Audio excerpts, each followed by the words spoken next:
Bonjour Pierre Lecoq, donc je suis très heureux de te recevoir aujourd'hui pour cet entretien et je te remercie du temps que tu m'accordes. Pas de problème. Je suis heureux à plus d'un titre pour ce que tu représentes et puis par amitié, puisque tu as partagé les bancs de la fac avec mes fils. Je te remercie pour tout ça. Pour ceux qui te connaissent pas, je crois que tu as débuté la planche à voile vers l'âge de 10 ans à Saint-Brieuc, C'est euh, ça, dans le club où tu es toujours licencié. tout à fait. Puis tu as enchaîné sur de la compétition et tu remportes un titre de champion du monde jeune en RSX Ouais, à Marsala en 2006. c'est ça. Ouais. Ensuite, tu as remporté en 2007 la médaille d'or planche à voile garçon au championnat du monde ISAF jeune. C'est la seconde médaille d'or dans cette discipline pour la France en 37 éditions, je crois. Ouais, c'est ça, ouais. Ouais. Ouais. Et puis, tu vas mettre en parenthèse en fait ta carrière sportive de 2007 à 2009 pour passer ton concours d'entrée à la faculté de dentaire. Ouais, tout à fait. Ensuite, tu reprends la compétition et tu réussis à revenir au plus haut niveau en devenant champion du monde RSX en 2015 à Oman. Ouais. Et puis, tu obtiens alors ta sélection pour les Jeux olympiques d'été de Rio. Oui, Tu deviens alors médaillé olympique aux Jeux olympiques de Rio. Et après une pause suite à ces Jeux, tu reprends le chemin de la compétition en vue d'une nouvelle qualification pour les Jeux olympiques, je pense, qui devaient se dérouler cet été, mais qui oui. ont dû être annulés pour cause de la pandémie Covid. Ouais. Et puis en parallèle, eh ben, tu valides tes études de chirurgie dentaire. Exactement. Voilà. Est-ce que tu voudrais préciser des choses à cette présentation ou apporter Non, des points supplémentaires ou ça te va? le Oui. principal. Ok, très bien. Merci.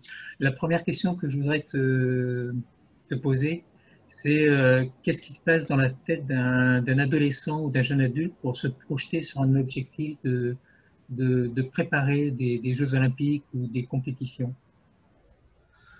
Euh, c'est tout un cheminement puisque des compétitions, moi je suis habitué à les préparer depuis le plus jeune âge.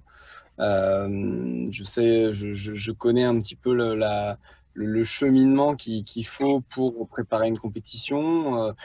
C'est un investissement qui se fait sur plusieurs étapes, hein, bien sûr. C'est un investissement de long terme. Il y a des objectifs à très court terme, à moyen terme et puis à plus long terme.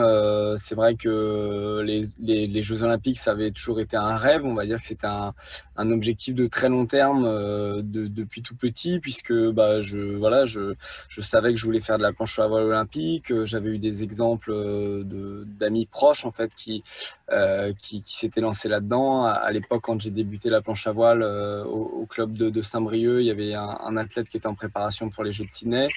Donc tout ça, ça m'avait vraiment fait rêver. Et puis j'ai gravi les différentes étapes. Voilà, du championnat de Bretagne au championnat de France, puis au championnat du monde, puis aux Jeux Olympiques. Donc ça se fait, j'ai envie de dire par étapes. Évidemment, on apprend de ces différentes étapes, on apprend à gérer le stress, on apprend à gérer sa préparation physique, à gérer sa préparation matérielle. Puis voilà, on apprend sur énormément de choses. Et c'est sûr qu'on dit souvent que la voile est un sport d'expérience. Je pense que c'est particulièrement vrai puisque on est obligé de jouer avec les éléments naturels. Donc, effectivement, ça rajoute beaucoup d'incertitudes et il faut avoir beaucoup d'expérience pour pouvoir identifier beaucoup de paramètres. Donc, j'ai envie de dire, chaque compétition nous permet de gagner en expérience et la compétition suivante nous permet de mettre ça en pratique. Donc c'est vraiment un long cheminement. Et puis c'est un cheminement aussi personnel où on apprend à se connaître. Ça c'est clair. On apprend beaucoup à se connaître. On apprend à savoir quand il y a du bon stress, du mauvais stress. Moi, j'ai appris à me connaître aussi par rapport, enfin, physiologiquement. Je sais que sur les très grosses échéances, peut-être un mois avant, voilà, quand ça m'arrive d'y penser, j'ai l'impression déjà d'y être, déjà d'être dans ma bulle et je sais que voilà, j'ai des petits, enfin voilà, et je commence à avoir un peu la boule au ventre. Je commence à y penser la nuit, je commence à y penser, voilà, plus l'objectif arrive et plus on y pense. Et avec l'expérience, j'ai appris à savoir que c'était plutôt des signes positifs. Et puis c'est vrai que le stress, finalement, à chaque fois que j'ai été en situation de stress intense, ça s'est plutôt bien passé pour moi. Donc, Non. voilà. Ok. Et enregistrement, voilà. J'imagine que ces préparations sportives et ces épreuves généraient des sacrifices, des stress, des émotions.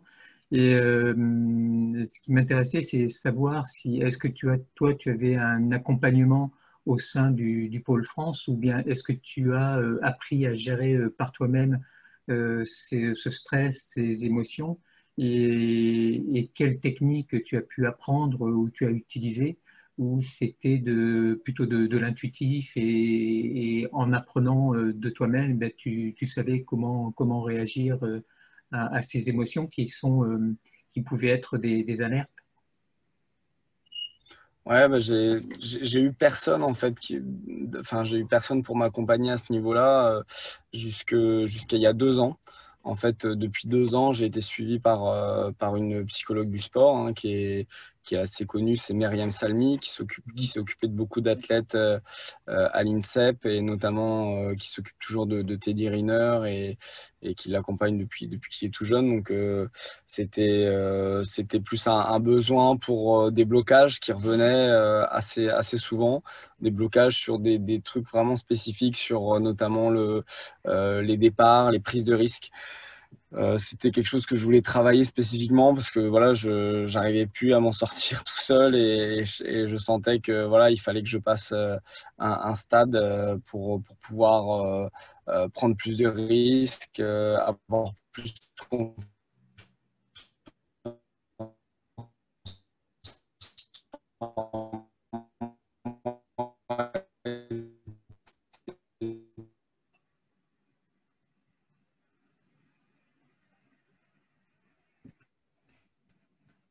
Allô, allô.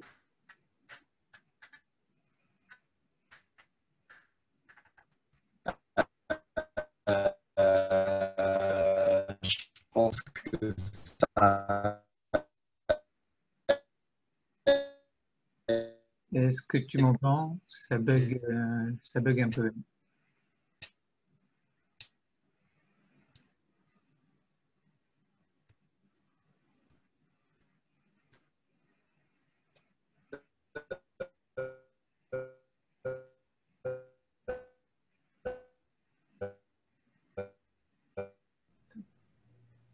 Ouais, du coup, dans la préparation sportive, donc avec la gestion du stress, donc tu étais seul jusqu'à il y a 2 ans. Tu te débrouillais pour gérer ton stress et donc tu as fait appel à quelqu'un pour t'aider à passer des caps. Ça, c'est ce que tu me disais, Euh, parce que tu avais certains blocages qui étaient présents et qui revenaient régulièrement. Et tu as utilisé du coup des techniques particulières ou elle t'a appris certaines techniques de préparation mentale ou de gestion de stress?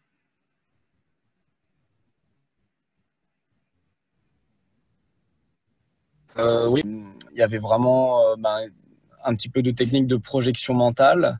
D'accord. Il y avait aussi apprendre à être plus agressif, de la confiance en soi. Elle m'a demandé de me mettre à la boxe pour justement essayer de développer cette agressivité. Et puis sinon, voilà, on savait régulièrement au téléphone pour échanger sur ses problèmes de départ, mais aussi sur la course et puis sur la gestion des adversaires et puis de la qualification au jeu avec notamment certaines grosses rivalités qu'il y avait au sein de l'équipe de France. Donc, elle m'a aidé aussi à faire abstraction de certaines personnes, notamment, qui pouvaient être néfastes. Et donc, on a beaucoup échangé là-dessus. Après, j'ai pas, moi, remis complètement. Enfin, j'ai pas tout changé dans ma manière de fonctionner. Maintenant, voilà, c'était plus des petits ajustements, D'accord. on va dire. Depuis très longtemps, c'est vrai que la gestion du stress dans des moments importants, j'ai jamais eu l'impression de perdre mes moyens. Peut-être même au contraire, ça a plutôt eu tendance à me booster à certains moments. Et puis c'est vrai que je pense que mine de rien, l'épisode des 2 années de médecine aussi m'a aidé quelque part. Je pense que j'ai jamais été aussi stressé qu'en rentrant le jour du concours de P1. Donc c'est clair que finalement, après, quand je suis revenu à la compétition, j'avais aussi l'esprit un peu plus libéré, on va dire, sur mon avenir et sur l'aspect mental. Les 2 années de médecine, ça a été quand même quelque chose d'hyper formateur, je trouve. D'accord. Ok. Donc tu as pris, en fait, ces 2 années-là t'ont permis un peu d'apprendre à gérer un peu le stress. Et après, quand tu faisais le rapport entre le stress des années de concours et le stress en régate, c'était peut-être, la balance était peut-être un peu moins importante Ouais. en régate et tu prenais peut-être plus de plaisir, du coup. Complètement, ouais, parce que c'est vrai que pour la première fois lors des concours de première année de médecine, j'étais confronté à un concours, à une compétition, mais qui allait déterminer un petit peu le sens de ma vie finalement, ce qui n'était pas du tout le cas dans le sport. Le sport, ça reste avant tout un jeu, et c'est vrai que souvent je me suis répété ça par la suite. Que même sur la manche finale des Jeux Olympiques, je me suis dit, c'est vrai il y avait un stress immense, il y avait beaucoup de pression, il y avait beaucoup d'attentes, mais finalement, je me suis dit, c'est un jeu et c'est que du bonheur, quoi. On fait ça parce qu'on se fait plaisir dans le sport avant tout, et il faut pas perdre ça de vue. Et pour le coup, en première année de médecine, il n'y avait pas beaucoup de plaisir. C'était c'était du travail et la compétition, elle allait un petit peu déterminer le sens de toute une vie. Donc pour moi, le stress, il était vraiment plus important. Ouais. D'accord. Ok. Et le jour d'une régate, du coup, est-ce que tu te mets dans un état psychologique particulier? Est-ce que tu as une technique pour arriver, par exemple, au moment de la ligne de départ, dans exactement l'état désiré que tu veux, avec l'agressivité que tu veux? Est-ce que c'était quelque chose de naturel chez toi, qui venait naturellement? Ou est-ce que tu l'as appris au fur et à mesure et peut-être est-ce que la personne que depuis 2 ans qui te suivait t'a permis d'accentuer cette préparation et d'être prêt au moment, dans les 5 dernières minutes, être là et avec Ouais, l'agressivité suffisante. ouais, il y a eu des petits justement par rapport à rester trop longtemps avant le début de la compétition dans ma course, à vouloir dès le matin de la compétition me mettre dans un état voilà, déjà de projection mentale où j'étais déjà en train de réfléchir à ce qui allait se passer, à essayer d'anticiper tout, à essayer de visualiser tout ce qui pouvait se passer en bien, en pas bien, essayer d'imaginer le comportement de nos adversaires. Enfin, on essaie vraiment de se faire beaucoup de films dans la tête. Mm. Et moi, ça, c'est quelque chose que je faisais beaucoup. Et je pense que des fois, c'était même, j'y laissais trop de jus, quoi. D'accord. J'y laissais trop de C'est-à-dire que jus et ça en parlant avec. tu te faisais des scénarios, différents scénarios Ouais, de course. Oui, voilà, mais trop en amont. Ça veut dire que parfois, on avait des journées notamment où on attendait les conditions météo parce qu'il n'y avait pas beaucoup de vent. Et ça m'arrivait de rester vraiment dans ma bulle, à parler à personne, à écouter la musique et vraiment essayer de me concentrer sur ce qui allait se passer sur l'eau, etc. Mais je vais dire des fois peut-être pendant 1 heure ou 2 heures. Et ça, je pense que c'était trop. Et c'est vrai qu'avec Myriam, on en a parlé et on évoquait le fait que, mine de rien, quand on est dans de la projection mentale comme ça, on est déjà on va déjà créer un petit peu de fatigue aussi, quoi. Donc, Mm. faut le faire, mais pas trop en amont non plus. Et c'est vrai que quand j'ai la possibilité d'être avec des amis sur le parking en attendant de partir sur l'eau ou d'avoir mes proches ou de pouvoir penser à autre chose, de parler à autre chose, je pense que finalement ça me faisait plus de bien. Et par contre, 1 demi-heure avant d'aller sur l'eau, là par contre, je re-rentrais dans ma bulle et j'étais voilà, vraiment à être focalisé sur ce qui allait arriver et puis à 100% là-dessus, quoi. D'accord. Est-ce que tu as, du coup, tu as pu modéliser un processus de performance qui pourrait être transposable dans tous les domaines de ta vie et est-ce que tu les utilises au quotidien? C'est pas évident comme question. Un processus vraiment, je dirais non. J'ai pas développé enfin vraiment de routine particulière pour que ça fonctionne, si ce n'est que si j'ai pu retenir une seule chose de tout ce que j'ai pu faire dans le sport, c'est que c'est quand même avant tout le travail qui prime. Il n'y a pas de solution miracle, même si on aimerait bien en trouver une, mais il n'y en a pas. C'est le travail et c'est la persévérance au jour le jour. Et je pense que ça, c'est quelque chose qui est sûrement transposable dans beaucoup de domaines.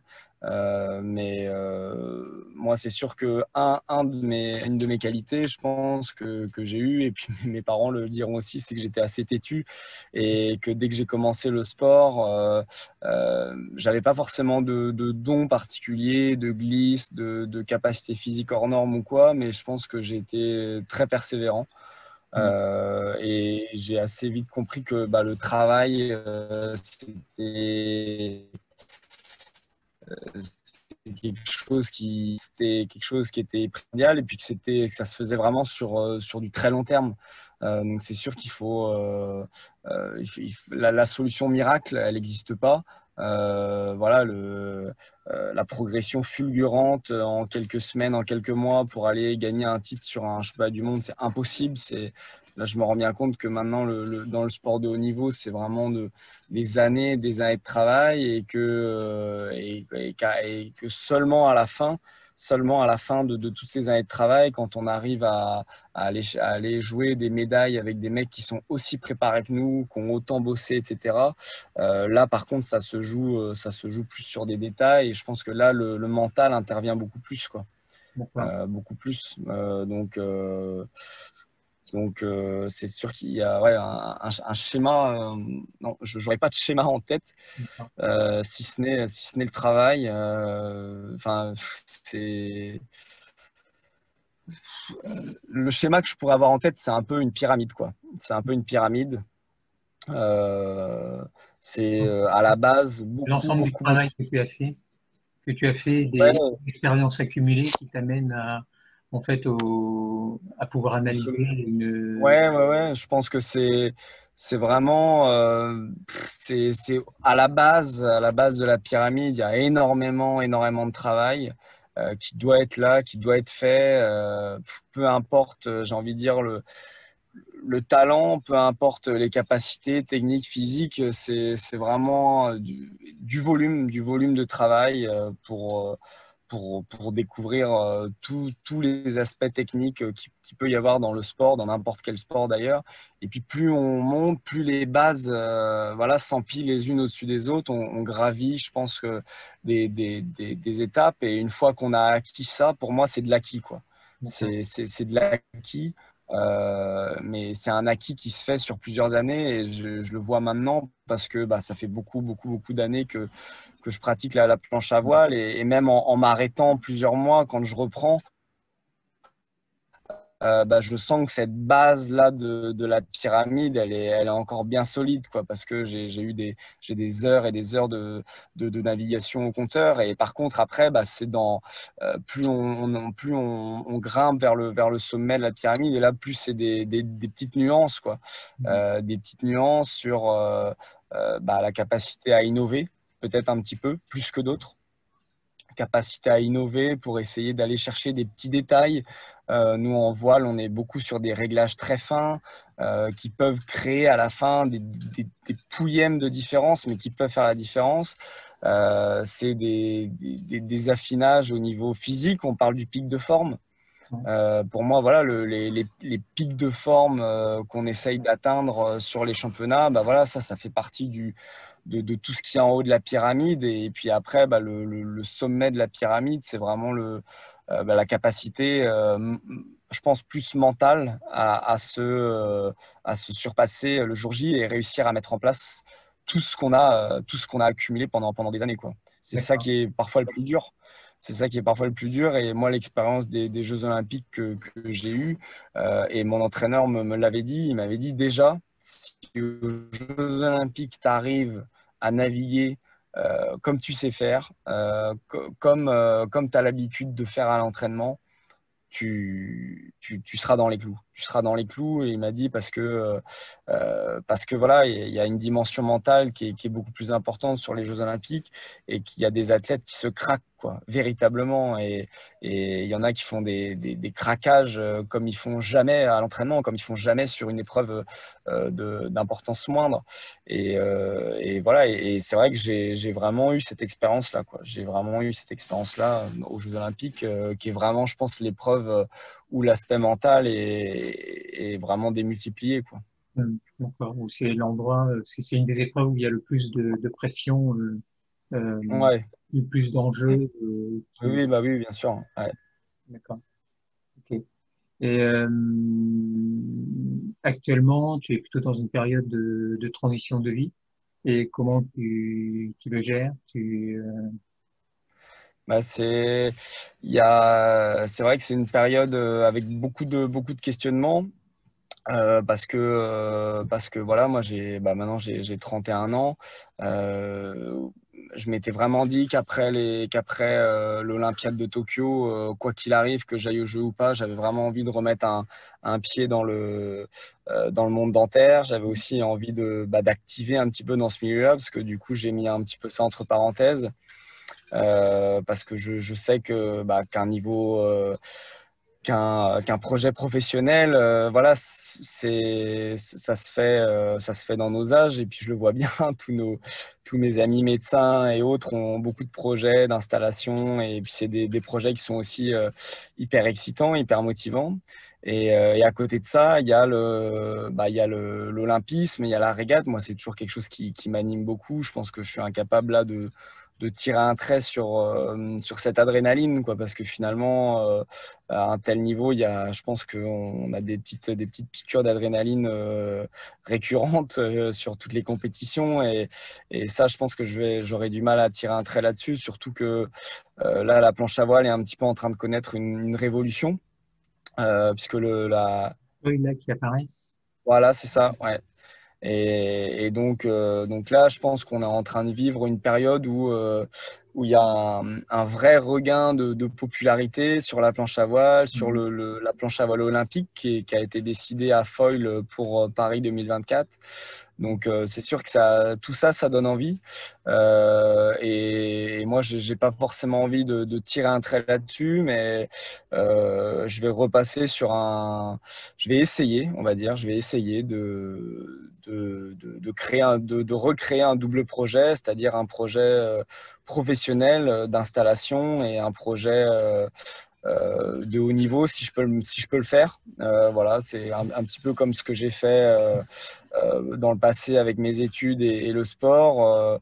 Là, c'est un challenge qui est peut-être encore plus ambitieux parce qu'on parle peut-être d'une installation professionnelle avec tout ce que ça implique, mais voilà, je pense que ça peut être un beau challenge. Ouais. Et puis, mais la compétition, du coup, t'anime et du coup, tu te vois repréparer, repartir dans une préparation de haut niveau pour les prochains jeux. À Pour, l'heure actuelle, non. non? Là, à l'heure d'aujourd'hui, je me vois pas repartir à 200% dans le sport du niveau parce que je pense que là, j'ai fait que ça pendant 4 ans quasiment et je sens que pour revenir vraiment plus fort encore dans le sport de haut niveau, je pense que j'ai besoin d'aller voir autre chose. Je pense que j'ai besoin de m'accomplir aussi au niveau professionnel. Mm. Voilà, je pense que quand j'avais 18 ans et que j'imaginais une carrière de haut niveau, je l'imaginais, j'étais incapable d'imaginer une carrière de haut niveau sans me dire que j'allais avoir un avenir professionnel sécurisé, quoi.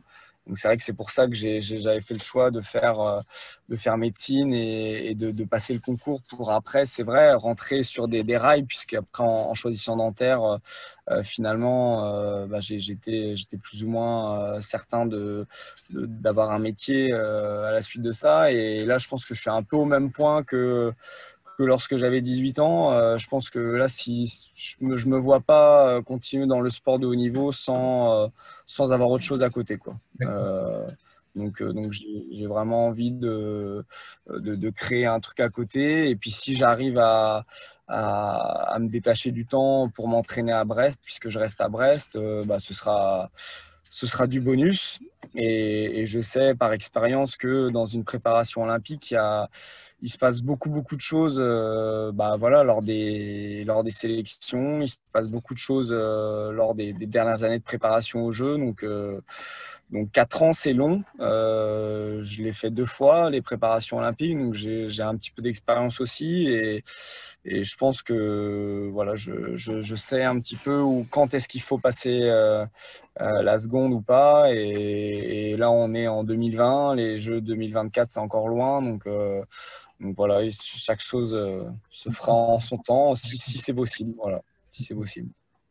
Et est-ce que tu as envie de transmettre un peu tout ce que tu as pu acquérir comme expérience, euh, par exemple aux jeunes qui sont peut-être dans le pôle espoir à Brest? Ouais. Est-ce que c'est quelque chose qui toi qui peut t'animer et transmettre et le transmettre et de quelle manière tu penses pouvoir le transmettre? Autant sur le plan technique que mental, est-ce que parce que tu as accumulé beaucoup d'expérience, du coup, tu pourrais peut-être leur apporter quelque chose. Ouais. Est-ce que c'est pour toi Oui, oui, carrément. projet ou qui peut être un projet aussi? Oui, oui, c'est quelque chose qu'on fait de manière naturelle et moi finalement au pôle à Brest, j'étais un petit peu le leader du groupe depuis quelques années. Et c'est vrai que j'ai déjà beaucoup partagé avec les jeunes parce que voilà, tout le monde y trouve un intérêt aussi.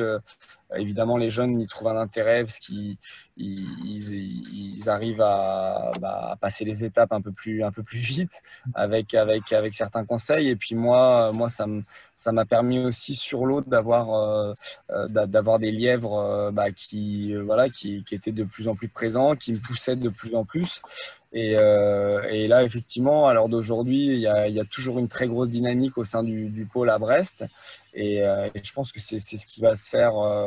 Alors là, avec le changement de support, tout le monde repart un petit peu de zéro finalement. Mon expérience technique que je pouvais avoir en RSX, elle est plus vraiment transposable en foil. Donc là, on repart un petit peu tous de zéro, mais il y a une nouvelle aventure qui commence avec beaucoup d'émulation, avec justement ce nouveau projet de foil. Si j'aurais pas forcément beaucoup de choses à leur apporter au niveau technique. Par contre, sur l'aspect préparation et gestion d'une Olympiade, ça c'est sûr que voilà, on en parle souvent. Il y a des erreurs à ne pas faire. Une Olympiade, c'est 4 ans. Et voilà, 4 ans, c'est court mais long en même temps. Donc il faut savoir garder des forces. Et à l'heure d'aujourd'hui, il y a plein d'athlètes qui seraient potentiellement sélectionnables pour aller aux Jeux, je pense, à Paris en 2024. Mais il faut que les choses se fassent dans l'ordre et sans précipitation, quoi, parce que c'est un vrai marathon. 4 ans, c'est un vrai marathon, surtout mental, parce que physiquement, on arrive à prendre des temps de récup, on arrive à s'adapter, mais mentalement, par contre, Ok, donc il y a quelques petits problèmes techniques, mais bon, c'est pas bien grave. Si c'était, on arrive un peu à la fin de l'entretien, si c'était à refaire, est-ce que tu aimerais avoir quelqu'un qui, comme tu as eu depuis 2 ans, quelqu'un qui t'a aidé vraiment, est-ce que tu prendrais dès le départ quelqu'un pour t'aider? ouais, oui, je pense que c'est un des euh, le paramètre psychologique. Je pense que on met du temps à se rendre compte que finalement c'est quasiment le plus important. On met du temps dans une carrière sportive, je pense, parce que avant de remettre la faute sur le mental, ben voilà, on a très vite de remettre la faute sur. Nous, on a un sport à matériel, on peut très vite remettre la faute sur le matériel, on peut très vite remettre la faute sur le gabarit, sur une semaine où il y a eu beaucoup de vent et puis finalement où on n'a pas eu de chance. Voilà, le mot pas de chance, c'est quelque chose qui revient, qui peut revenir rapidement. Mais, euh, mais c'est sûr que bah, l'aspect psychologique, je pense que c'est quelque chose qui se travaille autant que le reste. Ça, c'est une certitude. Et je pense qu'il faut réussir à travailler ça le plus rapidement possible. Maintenant, il faut aussi avoir je pense, la bonne personne avec qui le faire. C'est ça qui est compliqué. Et puis il faut savoir se livrer aussi un petit peu. Donc je pense que pour les jeunes, c'est pas toujours facile d'avoir la démarche de faire un petit peu une introspection. Mais je pense que c'est quelque chose qui est déterminant. Je pense que c'est quelque chose avec lequel le sport français a beaucoup de retard. Mm. Parce que très souvent, quand on va voir bah, une psychologue ou un préparateur mental, c'est un peu moins maintenant, mais ça a été le cas pendant très longtemps. C'était vu comme un échec un petit peu, comme un bah voilà, qu'est-ce qui t'arrive, qu'est-ce qui se passe mal. C'était voilà quelque chose qui était utilisé plus pour régler des problèmes, alors que je pense que dans d'autres pays, notamment les pays anglo-saxons, la préparation mentale fait partie intégrante de la préparation et elle est là pour développer des qualités pas Mm. seulement pour résoudre des problèmes, mais aussi pour développer des qualités voilà, Ouais, et leur permettre de performer. voilà, c'est ça, ouais, ouais. Pour D'accord. vraiment développer des qualités en plus, je pense que c'est quelque chose qui est indispensable. Mais c'est sûr que enfin voilà, dans le cheminement d'un athlète, c'est pas toujours facile de voir ça comme une priorité au début, puisque il y a beaucoup de choses qui se passent. Il y a de la progression dans beaucoup de domaines, sur le domaine physique, sur le domaine matériel, sur le domaine stratégique, etc. Et finalement, le domaine de la préparation mentale, c'est quelque chose qui vient souvent en dernier. Et je pense que bah, c'est une erreur parce que la préparation mentale, ça aide le jour J, ça aide pendant la compétition, mais je pense que ça aide aussi tout au long de l'année. Tout au long de l'année, ça permet de mieux se connaître aussi. Parce que ça, on n'en a pas trop parlé, mais je pense que moi, ça a été une de mes qualités. Je pense que c'est de savoir dire stop à certains moments, de savoir écouter son corps et de se dire ah là on est trop crevé, ça sert à rien d'aller sur l'eau. Moi je le vois, il y en a beaucoup qui tirent sur la corde plus que de raison. Et je pense que bah, voilà, il y a le risque du surentraînement, le risque du burn-out. Et tout ça, bah, on sait très bien que c'est un lien vraiment étroit avec le mental aussi. Donc le mental, je pense, est important au long terme et évidemment sur la gestion bah, des événements à gros enjeux, quoi. Ouais. En fait, d'apprendre à mieux se connaître pour pouvoir gérer le quotidien de son entraînement et puis pouvoir gérer la pression de la compétition le jour J, quoi. Ouais. Ouais, d'accord. Si tu avais un rêve aujourd'hui pour aller plus loin, ce serait lequel? Comment? Si tu avais un rêve aujourd'hui pour aller plus loin, Bah, c'est toujours le rêve voilà le rêve du Graal olympique. Le titre de champion olympique, c'est quelque chose qui qui fait reste rêver, hein, c'est quelque bien chose présent. qui résonne encore. Oui, c'est quelque chose qui résonne. Après, voilà, il y a aussi des envies professionnelles. Voilà, comme je disais, j'aimerais bien un jour monter ma propre structure. Je pense que ça fait partie aussi d'un accomplissement personnel aussi, je pense. Donc c'est sûr que ça, d'un point de vue professionnel et d'un point de vue sportif, c'est évident que le titre de champion olympique, bah, c'est le seul titre qui me manque finalement dans mon palmarès. C'est quelque chose qui fait rêver tout le monde. Je pense, même quand on en a, même quand on en a un, je pense que ça fait toujours rêver d'en rêver à un deuxième, puis à un troisième, puis certains moins. Mais je pense que pour tous les sportifs, ça reste quand même le Graal. D'accord, ok, merci. Et est-ce que tu voudrais rajouter quelque chose là ou... Non, bah écoute, merci beaucoup pour ton interview et puis bah, j'espère qu'on pourra redébattre sur ce sujet. Ouais, avec plaisir. Donc, je te remercie beaucoup d'avoir accepté de passer ce temps-là et puis de parler de ton expérience sur la gestion du stress et puis peut-être ta nouvelle expérience depuis 2 ans avec quelqu'un. Donc moi, je suis en train de développer quelque chose, et comme je te disais, sur cette gestion-là et l'apprentissage chez tout le monde. Donc on aura D'accord. l'occasion d'en rediscuter à l'occasion. Ah ouais, ouais, carrément, Quand tu veux, ouais. carrément. Et c'est vraiment quelque chose qui me tient à cœur et dans des prochaines vidéos, voilà, j'ai des politiques que je vais interviewer, D'accord. des personnes pour voir un peu comment Ouais, eux gèrent ça, le stress ouais. aussi. Mm. Et je crois que c'est un peu comme toi, tu étais seul pour gérer et à un moment, ils se disent, il faut peut-être que j'ai quelqu'un. Et la majorité du temps, en fait, on se rend compte qu'ils sont seuls pour gérer et affronter les événements. Voilà. Ouais, ça doit être.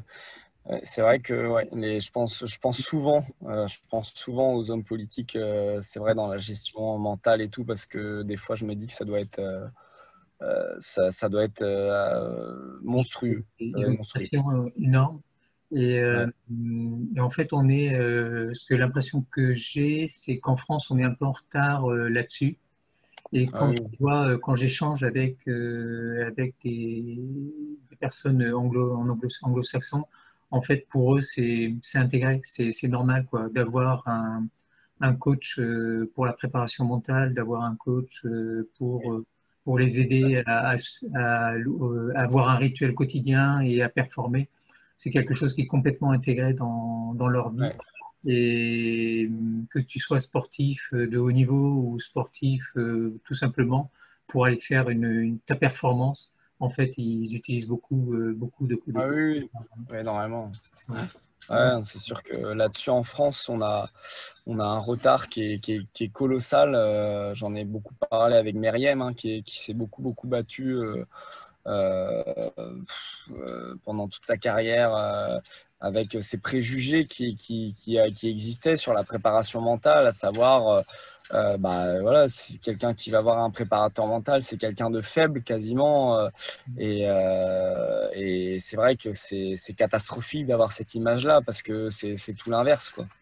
C'est vraiment tout l'inverse. Je pense que c'est là pour développer justement des capacités qui font la différence entre un bon athlète et un athlète d'exception, quoi. Je crois que Teddy Riner, quand il a été la voir, je crois qu'il avait 14 ans. Et au début, tout le monde s'est foutu de sa gueule. Tout le monde s'est foutu de sa gueule. Surtout dans le judo, qui est un milieu quand même vraiment voilà, de costaud. C'est quand même un sport de combat. Donc, d'assumer le fait d'aller voir quelqu'un, etc., c'était pas positif à l'époque. Et finalement, ouais, moi, ce qu'elle me disait, c'est que ça a développé chez lui une force mentale monstrueuse, quoi. Ouais. En tout cas, je te tiendrai au courant de ce que je mets en place et de l'évolution. Et du coup, là, je suivrai ça avec attention. Ouais, ok, je te fais suivre ça. En tout cas, merci beaucoup. Bah, de rien. Et puis, passe une belle fin de journée et à très bientôt. Ouais, merci. À bientôt. À bientôt. Au revoir. Salut.